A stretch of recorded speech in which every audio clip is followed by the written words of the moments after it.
प्यारे बच्चों, एक बार फिर से स्वागत है आपका आपके अपने YouTube channel unique academic institute में। मैं राहुल चौधरी हमेशा की तरह एक बार फिर से आपके साथ हूं और आज हम लोग बात करने वाले हैं अ चाइल्ड इज़ बॉर्न, जो जर्मन गेट की द्वारा लिखित एक लेख है, निबंध है। और इसके शुरुआती कुछ भाग हम लोगों ने पढ़े हैं। इसके 6 पैराग्राफ्स हमने पढ़ रखे हैं और आज हम 7वें पैराग्राफ से इसकी शुरुआत करने वाले हैं। तो देखते हैं कि इसमें आगे क्या है।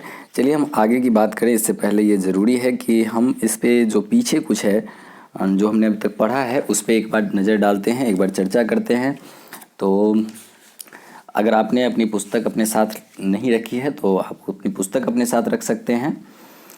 चलिए, a child is burn, sex and destiny, the politics of human fertility नामक पुस्तक से ली गई है।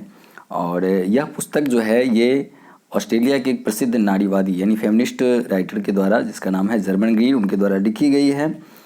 इसमें उन्होंने बच्चे के जन्म और माता पिता के संबंध के बारे में जो स्थिति है पूर्व और पश्चिम यानी पश्चिमी सभ्यता में और पूर्वी सभ्यता में दोनों पे चर्चा की है कि कहाँ किस प्रकार की स्थिति है।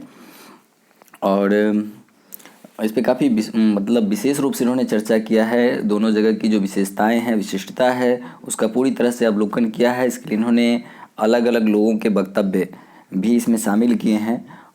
एक महिला जो होती है उसकी स्थिति क्या है, जो वो गर्भवती होती है, अपने बच्चे को जन्म देने के लिए जहाँ पश्चिमी सभ्यता में अपने अस्पताल का रुख करती है, वही भारत जैसे देशों में, भारत, पाकिस्तान, बांग्लादेश या एशिया के उन देशों की तरफ अगर हम रुख करें तो ये लोग अपनी माँ के घर चली जाती है। 7 दिनों के बाद कैसे बच्चों का नामकरण संस्कार होता है, जिसको अपने यहाँ क्षेत्रीय भाषा में छठी कहते हैं। तो उन सभी विषयों पर उन्होंने बड़ी गंभीरता से अपनी बात रखी है और इसके लिए उन्होंने अलग अलग संदर्भ भी लिए हैं। अलग अलग लोगों के वक्तव्यों को भी अपने लेख में इन्होंने शामिल किया है। तो चलिए हम 7वें पैराग्राफ की तरफ आते हैं और 7वें पैराग्राफ से देखते हैं कि आगे वो क्या कहती हैं। और आज हम इस लेसन को समाप्त करेंगे यहाँ पर। अभी कहता है, among the rewards of pregnancy in this case, इस मामले में गर्भावस्था के जो पुरस्कार हैं उसमें से एक, एज इन मेनी अदर्स, जैसा कि अन्य लोगों में है, in that the women gets to go home to visit her mother and sister. उस महिला को गर्भावस्था के दौरान आखिरी क्षणों में अपनी माँ या अपने बहन के घर के लिए जाना पड़ता है। The nostalgic tone of the description which is clearly tinged with the रोज।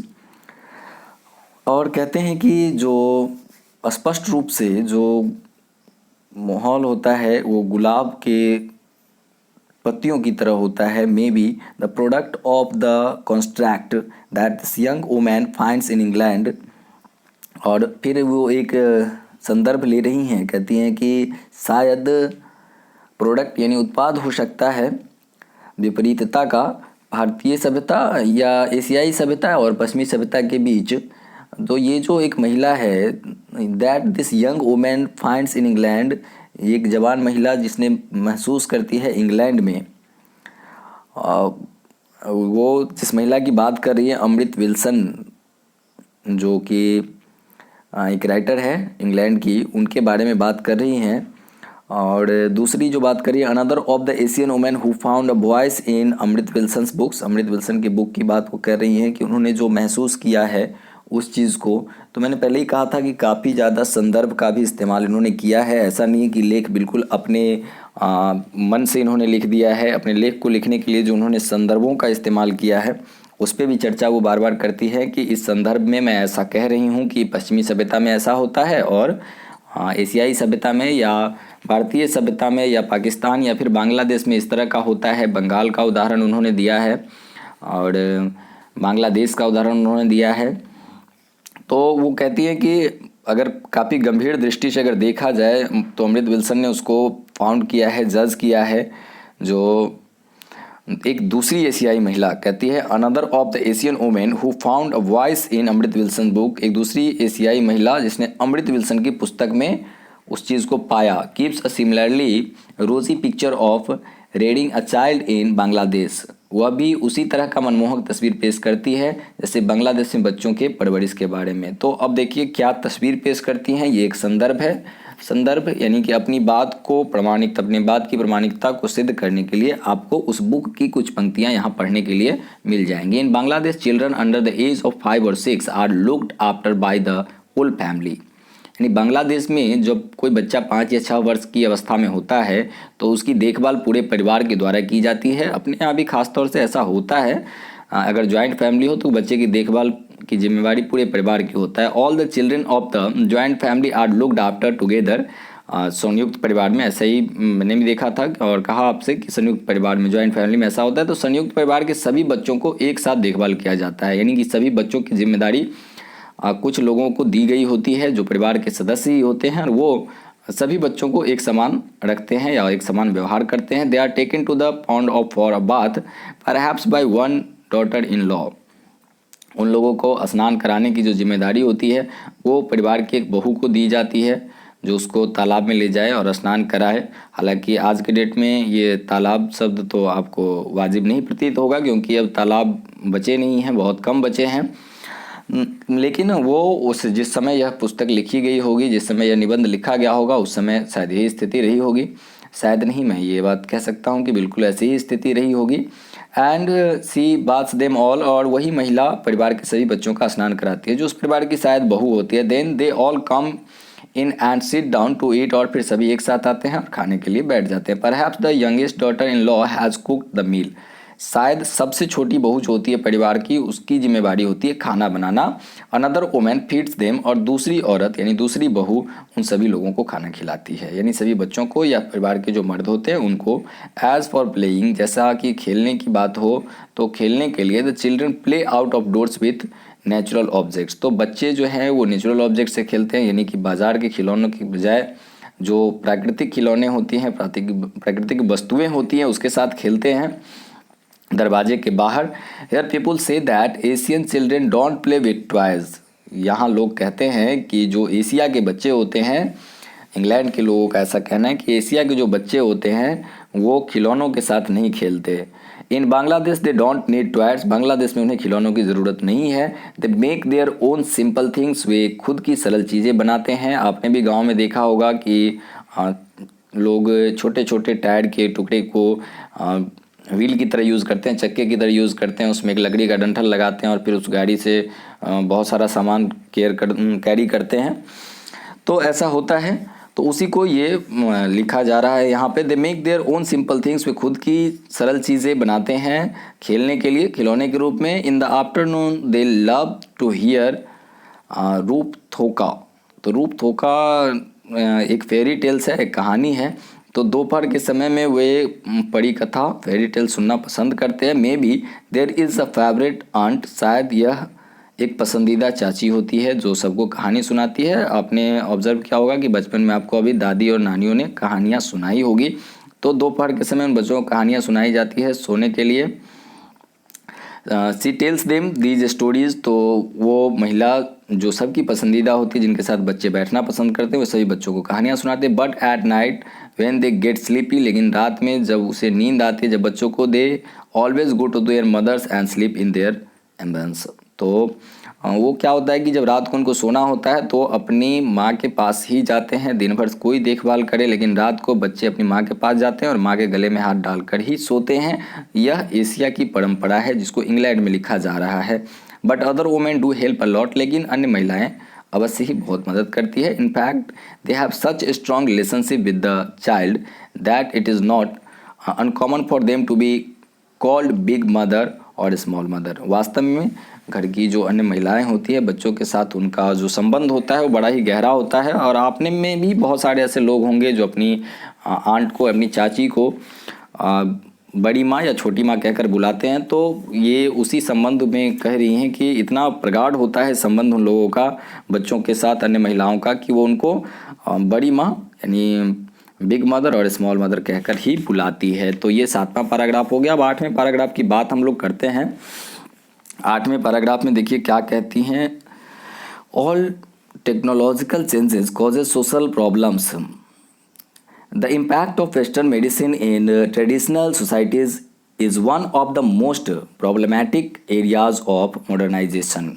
यानी कि जो तकनीकी परिवर्तन होता है, समाज में जो व्यवस्था का परिवर्तन तकनीक के साथ होता है, वो सामाजिक समस्याओं का कारण बनता है, वो समाज में समस्याएं उत्पन्न करता है। और जो पारंपरिक समाजों में पश्चिम चिकित्सा का प्रभाव यानी आधुनिकीकरण की सबसे समस्याग्रस्त क्षेत्रों में से एक है।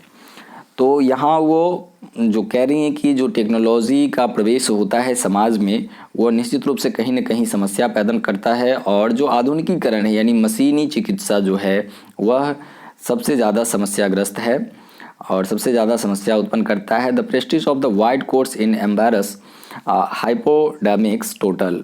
और कहते हैं कि उनकी पूरी तरह से जो प्रतिष्ठित या एम्बेरस कर सकते हैं, उनकी पूर्ण प्रतिष्ठित सीरीज का जो चमत्कार है, the pressure of expectation makes for aggressive and dramatic procedures even when the health status of the patient is too poor to withstand them।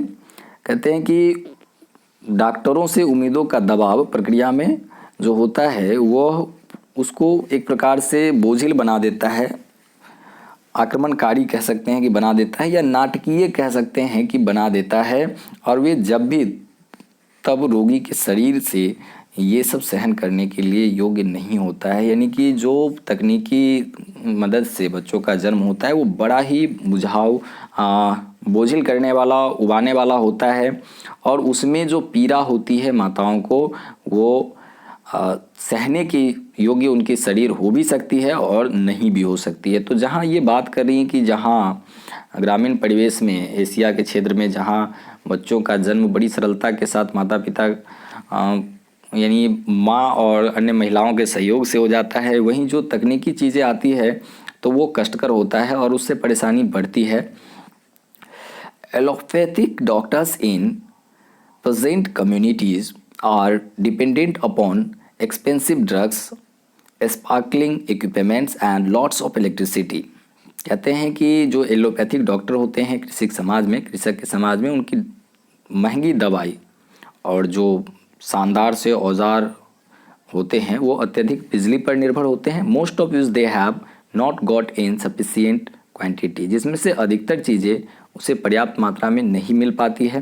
वो जिन चीज़ों पर निर्भर होते हैं, इन मशीनों को जो चीज़ें चाहिए वो सामान्य आदमी उसको एफर्ट नहीं कर सकता है। यानी कि जो सामान्य परिवार है उसके लिए बड़ा मुश्किल होता है कि उतनी महंगी दवाइयाँ एफर्ट कर सके, या उनकी जो मशीनरीज़ होती हैं जो इलेक्ट्रिसिटी से चलती है तो इलेक्ट्रिसिटीज़ उतनी पर्याप्त मात्रा में उपलब्ध नहीं होती है। तो ये हर आम आदमी तक उसकी पहुंच नहीं होती है। Where foreign aids has established, जहां अंतर्राष्ट्रीय विकास एजेंसियां स्थापित हुई है। The temple of our religion the hospital, वही धर्म का मंदिर अस्पताल। It must make a ritual display of its power with horrible results, ये अपने क्षमता अनुसार अनिवार्य रूप से रिवाजों के साथ खतरनाक परिणाम ले लेते हैं। और फिर एक संदर्भ लेती हैं कि सैला किट्जिंगर विजिटेड एंड एम्बेरस modern hospitals for Bantu patients in South Africa and this is what she saw. Sheila Kitzinger ने, जो कि एक संदर्भ ले रही है कि सैला किट्जिगर नाम की एक महिला ने दक्षिण अफ्रीका में बंटू रोगियों के एक आलीशान आधुनिक अस्पताल का दौरा किया और यही वह है जो उसने देखा। तो वहाँ उन्होंने क्या देखा, चलिए 8वें पैराग्राफ को एक बार फिर मैं आपको बता देता हूँ कि 8वें पैराग्राफ में वो कहती हैं, जो स्पष्ट रूप से जो चीज़ें सामने रखती हैं, वो कहती हैं कि आधुनिकता जो है वह निश्चित रूप से सामान्य वर्ग के लिए, जो ऐसे वर्ग जो बहुत ज़्यादा एफर्ट नहीं कर सकते, उनके पास सुविधाएं हासिल करने के लिए बहुत ज़्यादा विकल्प नहीं होता, उनके पास बहुत ज़्यादा पैसा नहीं होता उन सुविधाओं को अचीव करने के लिए, वो जब डॉक्टर की, एलोपैथिक डॉक्टर की महंगी दवाइयों से जब उनका सामना होता है या उनकी मशीनरी से जो सामना होता है, तो दवाइयाँ काफ़ी महंगी होती है, हर आदमी उसको एफर्ट नहीं कर सकता और वहाँ से उनको समस्या होती है। दूसरी बात की जो मशीनरीज़ होती हैं उसको चलने के लिए इलेक्ट्रिसिटी की आवश्यकता होती है, तो वो उसको भी बहुत ज़्यादा एफर्ट नहीं कर सकता है और वहाँ उसे थोड़ा सा दिक्कतों का सामना करना पड़ता है। और शीला किट्जिगर नाम की एक महिला है जो दक्षिण अफ्रीका में एक अस्पताल का दौरा करती है और वहाँ वो क्या देखती है वो नीचे दिया गया है। मैंने पहले भी कहा था कि लेखिका ने जो भी बातें कही हैं उसको किसी न किसी संदर्भ में रखने का प्रयास किया है, उन्होंने सीधे कोई बात नहीं की है। तो क्या संदर्भ रखती हैं वो देखते हैं। The delivery ward was full of groanings. Delivery का जो वार्ड होता है वहाँ चारों ओर दर्दनाक शोर भरा हुआ था। वेलिंग वोमेन द मेजॉरिटी लैबरिंग अलोन। चक्कर काटती महिलाएं, उसमें से अधिकतर जो बच्चे को जन्म देने के पहले के दर्द को अकेला झेल रही थी। कहती है कि जब वो दक्षिण अफ्रीका के एक अस्पताल में गई जो वहाँ के रोगियों के लिए था, वहाँ के बंटू रोगियों के लिए था, तो उसमें उन्होंने देखा कि जो डिलीवरी वार्ड था जहाँ माताएं बच्चों को जन्म देती हैं, उस वार्ड में चारों ओर शोर बिखरा पड़ा था। और कैसा शोर बिखरा पड़ा था? तो महिलाओं के दर्द का शोर था। अब आप इस बात से आप भी परिचित हैं कि जब कोई माँ एक बच्चे को जन्म देती है उससे पहले उन्हें बहुत ही गहरा और बहुत ही कठोर दर्द का सामना करना पड़ता है। तो वहाँ जो महिलाएं इधर उधर थी वो ज़्यादातर अकेले उस दर्द को सहन कर रही थी जो बच्चे के जन्म के पूर्व होता है। Oxytocin drips and pumps were in widespread use.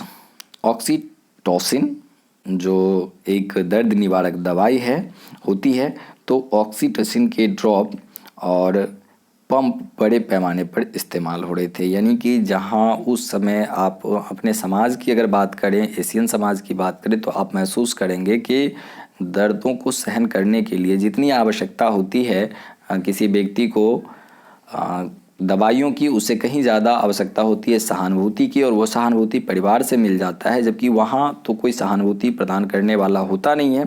तो उस अकेलेपन में ऑक्सीटोसिन ड्रॉप्स की मदद ली जा रही है दर्द को कम करने के लिए, और पंप्स की मदद ली जा रही है।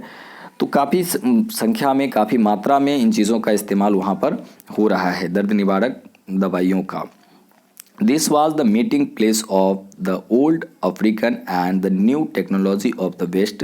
यह पुराने अफ्रीकियों और पश्चिम की नई तकनीकों के संगम के मिलाप की जगह थी। अब यहाँ पे वो कह रही कि वो जगह जिसको मैंने डिसाइड किया था वो अफ्रीका के पुराने लोग यानी कि पुरानी सभ्यता और पश्चिमी सभ्यता की नई तकनीक यहाँ आकर मिल रही थी, जिस जगह अभी वो महिला शीला किटिजर विजिट कर रही है। पूल्स ऑफ ब्लड ले on the floor like sacrificial out of pouring. जिस प्रकार से किसी बलि प्रदान करने वाली जगह पर जहाँ बलि चढ़ाया जाता है वहाँ खून बिखरा पड़ा होता है, वैसा ही खून का दरिया वहाँ चारों ओर बिखरा हुआ दिखाई दे रहा है। अब ये जब देखती है कि एक अस्पताल में जिस जगह वो इस उम्मीद से गई है कि वहाँ कुछ व्यवस्था देखने को मिलेगी महिलाओं के लिए, बच्चों को जन्म देने वाली महिलाओं के लिए, वहाँ उनको व्यवस्था तो दिखाई नहीं दे रही है, बल्कि एक विचित्र स्थिति दिखाई दे रही है कि महिलाएं अकेले भटक रही हैं या उस पीड़ा को सहन कर रही है, उस दर्द को सहन कर रही है जो मातृत्व का दर्द होता है।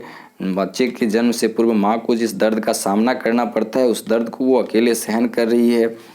चारों ओर चीख है, शोर है, और दर्द का चीख है। शोर है तो ऐसा नहीं है कि किसी राजनीतिक मंच का शोर है या किसी सिनेमा का शोर है।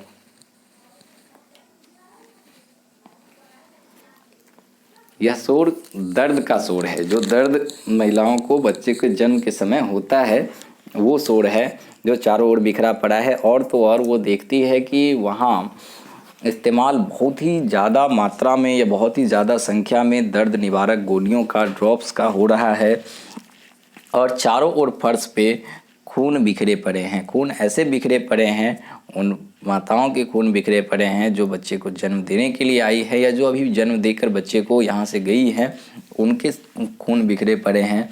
तो ऐसा प्रतीत होता है जैसे यहाँ पर कुर्बानी दी जाती हो, बलि चढ़ाई जाती हो, उस जगह जैसा ब्लड बिखरा पड़ा होता है ऐसा ही ब्लड वहाँ पे बिखरा पड़ा है।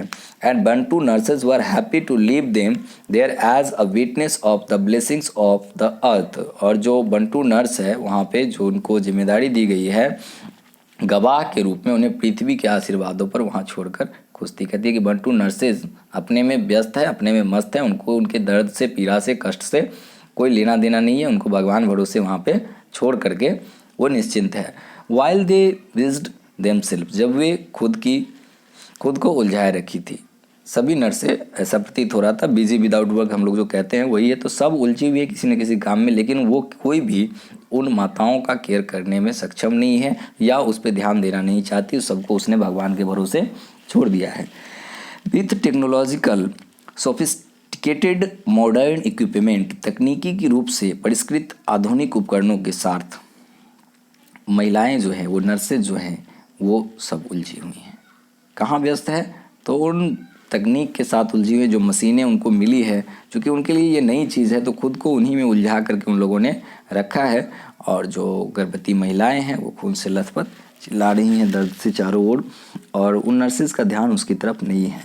And ignored the labouring women as far as possible, और जहाँ तक संभव है वो उन लोगों को नज़रअंदाज करिए, उन माताओं को, गर्भवती महिलाओं को नज़रअंदाज करिए। It was not so difficult to do as they did not speak the same languages anyway. जो करना इतना भी मुश्किल नहीं था, क्योंकि वैसे भी वे समान भाषाएं नहीं बोल पाती थी। Birth was very far from normal here, जो सामान्य जन्म की प्रक्रिया है उससे यहाँ की प्रक्रिया जो देखी महिला ने, शीला किटजिगर ने जो यहाँ प्रक्रिया देखी, वो सामान्य जो जन्म की प्रक्रिया थी उससे कोसों दूर थी, उससे उसका कोई वास्ता उनको जान नहीं पड़ रहा है। And it was conducted in such a way that I had seen before in American hospitals. कहती है कि यहाँ का जो दृश्य मैंने देखा, यहाँ इस प्रकार से का दृश्य था जैसा इससे पहले अमेरिकी अस्पतालों में मैंने देखी थी। अमेरिका के अस्पतालों में भी उन्होंने कुछ ऐसी ही विधि व्यवस्था देखी थी। Catering for black clinic patient from large urban ghettos. लेकिन अमेरिका में कहाँ ऐसी व्यवस्था थी? तो घेटोज के लिए पीछे एक लेसन हम लोगों ने पढ़ा है मार्टिन लूथर किंग जूनियर जी के द्वारा, तो वहाँ उन्होंने चर्चा की है घेटोज की। तो अमेरिका की जो पिछड़ी जाति है, जो घेटोज है, उसके लिए जो अस्पताल बने हुए हैं वहाँ कुछ इसी प्रकार की व्यवस्था इन्होंने देखी थी, जैसा ये दक्षिण अफ्रीका में देख रहे हैं।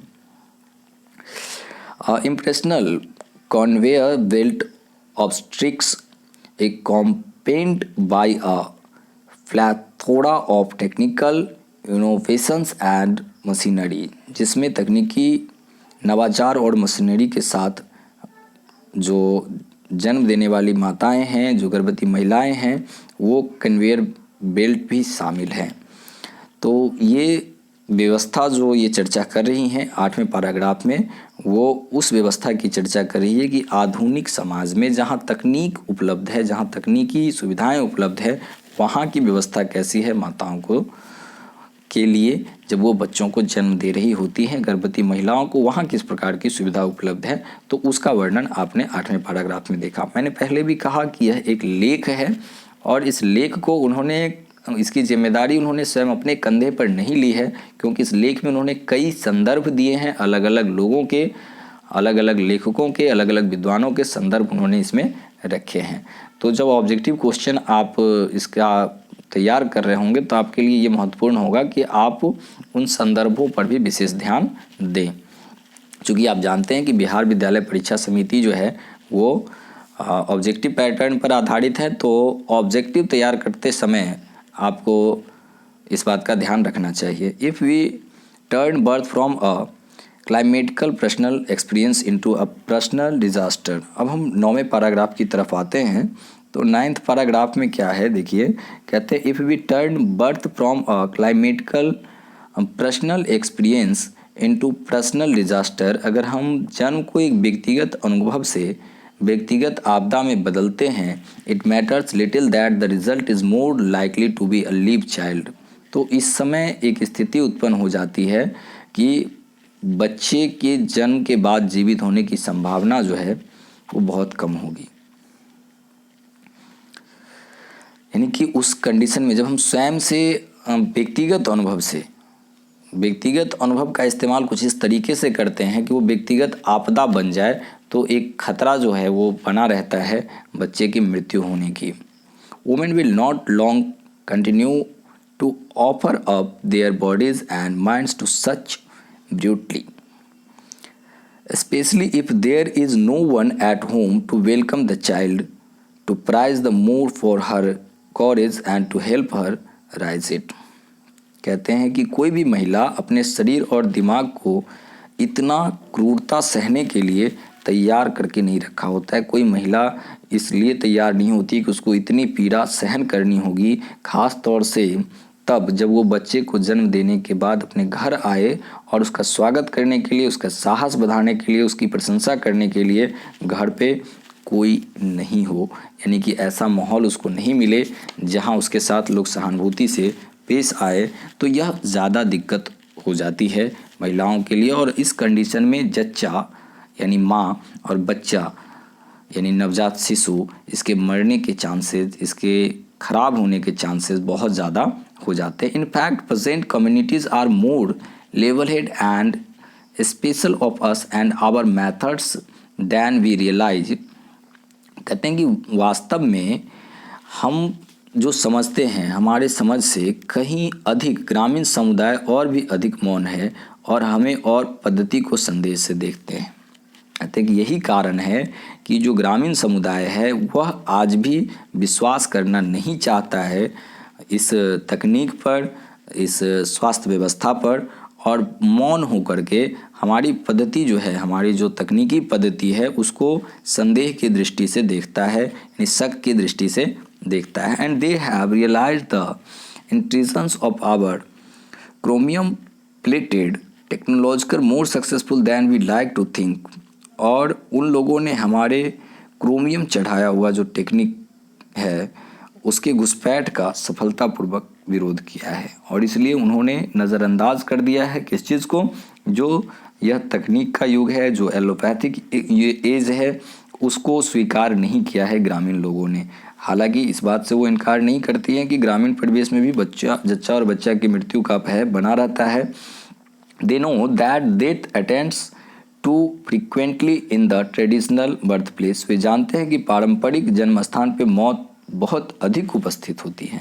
हमने पहले ही कह दिया था कि जो पारंपरिक, जो ग्रामीण परिवेश में बच्चों का जन्म होता है, वहाँ जच्चा और बच्चा यानी कि मातृत्व और शिशु मृत्यु दर काफ़ी ज़्यादा होता है अस्पतालों की तुलना में, लेकिन फिर भी वो लोग उसको स्वीकार नहीं कर रहे। But they also know that there were worse fates than death. लेकिन वो ये भी जानते हैं कि मृत्यु से भी बदतर स्थिति कहाँ है, तो अस्पतालों में है।